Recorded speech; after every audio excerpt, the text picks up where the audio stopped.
Peace be with you. Welcome to another edition of Let the Quran Speak. My name is Sophia. I'm your host. Now, recently there was a case in Toronto where a young woman was killed amid reports of her refusal to wear the headscarf. How do we understand that misfortune? We'll be looking at that case today. We'll also be taking a look at a hadith and also a verse from the Quran, and we'll be looking at your questions as well, trying to answer them in the latter part of the show. With me today, Brother Shabir Ali from the Islamic Information Center. Brother Shabir, welcome to Let the Quran Speak. A pleasure to be on. Now, the verse we're dealing with comes from Surah 9. It's verse 29, and it speaks, well, maybe you can tell me a little bit about what it says. Well, to begin with, this is the famous verse that speaks of the Jizya, or the poll tax that is levied on non-Muslims who live in an Islamic state. Nowadays, of course, to speak of the Jizya means that we're speaking of an unpopular topic, or maybe a popular one. It's something that people have a lot of questions about, given the egalitarian nature of modern societies in which everyone is treated fair and square across the board, regardless of creed. So we should explain that. The verse says, وَقَاتِلُ الَّذِينَ لَا يُؤْمِنُونَ بِاللَّهِ وَالْيَوْمِ الْآخِرِ وَلَا يُحَرِّمُونَ مَا حَرَّمَ اللَّهُ وَرَسُولُهُ وَلَا يَدِينُونَ دِينَ الْحَقِّ مِنَ الَّذِينَ أُوتُوا الْكِتَابَ حَتَّى يُعْطُوا الْجِزْيَةَ عَنْ يَدٍ وَهُمْ صَاغِرُونَ. Fight against those who do not believe in God and the last day, and do not consider impermissible that which God and His Messenger make impermissible, and do not subscribe to the religion of truth from among the people of the book until they pay the jizya out of hand while they are subjected. So what sort of circumstances is verse speaking about then? Well, the verse occurs in chapter 9 as verse number 29. So to understand the circumstance, one has to read the verses that come before it and the verses that come after it. Chapter 9, on the whole, actually was revealed in the 9th year of the Hijrah, the 9th year after the Prophet Muhammad, peace be upon him, had made his migration from Mecca to Medina. This means that he had been preaching Islam in the region for many years, and he had faced much opposition. He had gone to battle with those who were attacking Islam many times over. And by this time now, the Muslim community was coming out victorious and actually gaining strength and exercising its own dominion. But there were pockets of resistance in many places, and the Muslims had to declare open and general war against those pockets of resistance, especially against guerrilla fighters who might be ambushing Muslims in a variety of areas.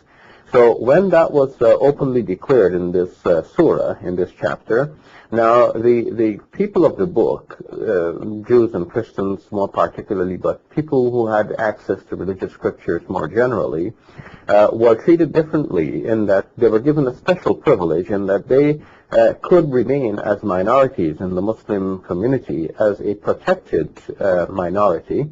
With the difference that whereas Muslims would normally pay the zakat, or the religiously obligated charity, a part of which could be used for the upkeep of certain state institutions, the non-Muslims, on the other hand, meaning Jews and Christians and other people of the book in this case, would be allowed to remain as a minority in a Muslim society, and they would pay, instead of the regulated religious charity, they would pay a jizya, a special tax, which of course would go for funding the government institutions, especially the institution that protects the citizens on the whole against any sort of military onslaught. So how are you to understand then the criticisms of the jizya, or this tax, as being, as instituting unequal treatment of Muslims and non-Muslims?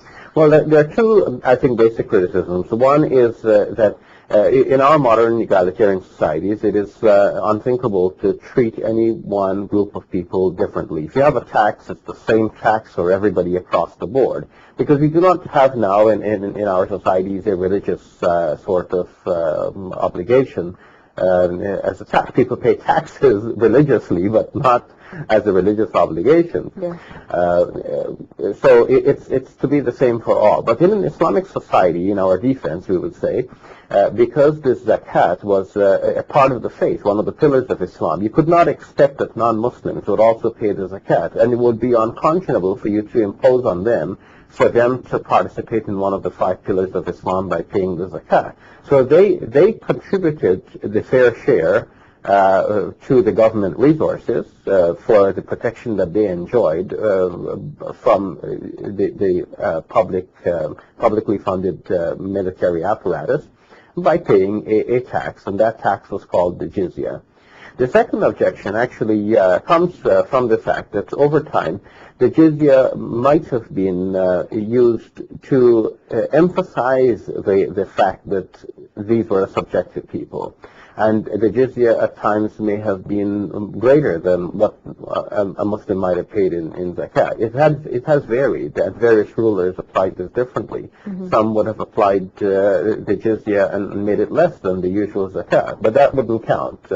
What counts is the negative now. One doesn't focus on the positive, but looks at the negative and says, okay, if somebody uses that to emphasize the subjected the nature of these people, then that would not be obviously a good thing. Now, how do you respond to the latter part of the verse where it says, they pay the jizya and are subdued or humiliated? Yes. You see, the last part of the verse actually in the Arabic construction is a hal construction, while they are a subjected people.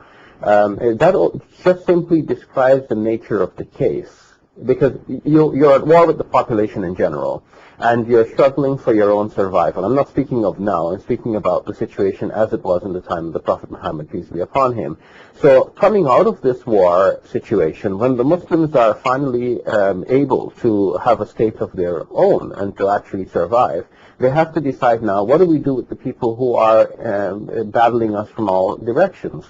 So the people of the book who are closer to Muslims in the sense of the religious feeling, the worshipping of the same God, having a shared religious history and so on, were allowed to survive as a religious minority among Muslims. But they could not have the state power. The state power had to be kept to guarantee it in the hands of the Muslims at the time. So the fact that they are a subjected people to the Muslim state power, that is the state of affairs, and that is just simply being described in the verse as it is. The verse is not prescribing that you must keep them as a subjected people. The verse is just describing it as it is at the time. All right, thank you for that, Brother Spear.